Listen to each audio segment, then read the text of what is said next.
गांव में एक अंधेरी और तूफानी रात थी, जब आकाश में बिजली कड़क रही थी और हवाएं तेज चल रही थीं। एक अलाव के पास बैठा हुआ छोटा सा लड़का आरव अपने दादा से गणेश जी के सिर के बारे में सवाल पूछ रहा था।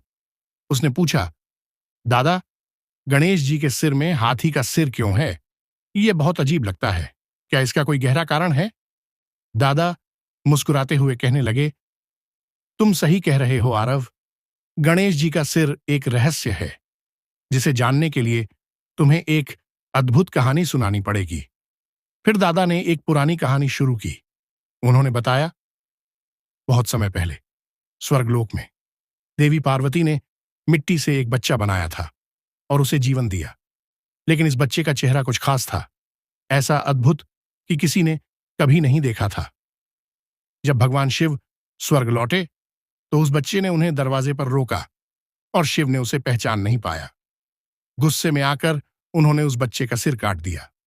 पार्वती, जो अपना बच्चा देखकर बहुत दुखी हुई, ने भगवान शिव से कहा कि वह उसके सिर को वापस लाकर उसे जिंदा करें।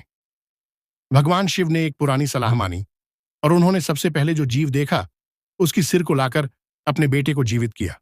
वह जीव था एक हाथी, और इसी कारण गणेश जी के सिर में हाथी का सिर था। लेकिन यह सिर कोई साधारण सिर नहीं था। यह शक्ति और ज्ञान का प्रतीक था। यह सिर उस शक्ति को लेकर आया था जो जीवन की सबसे बड़ी बाधाओं को पार कर सकता था। आखिरकार दादा ने आरव से कहा, गणेश जी का सिर सिर्फ एक प्रतीक नहीं था, बल्कि यह एक गहरे रहस्य का भाग था। यह ज्ञान और बुद्धि का प्रतीक था, जो किसी भी कठिनाई को पार करने की शक्ति देता है। लेकिन इसके साथ एक शर्त भी थी।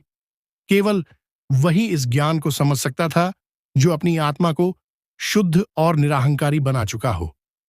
आरव, जो पूरी तरह से उत्सुक हो चुका था, गहरी सोच में डूब गया। उसके मन में यह सवाल उठने लगा कि वह भी इस रहस्य को समझ सकता है या नहीं। दादा ने उसकी आंखों में झांकते हुए कहा, सच्चे ज्ञान की यात्रा कभी आसान नहीं होती, लेकिन यदि तुम तैयार हो तो रास्ता तुम्हारे सामने खुल जाएगा।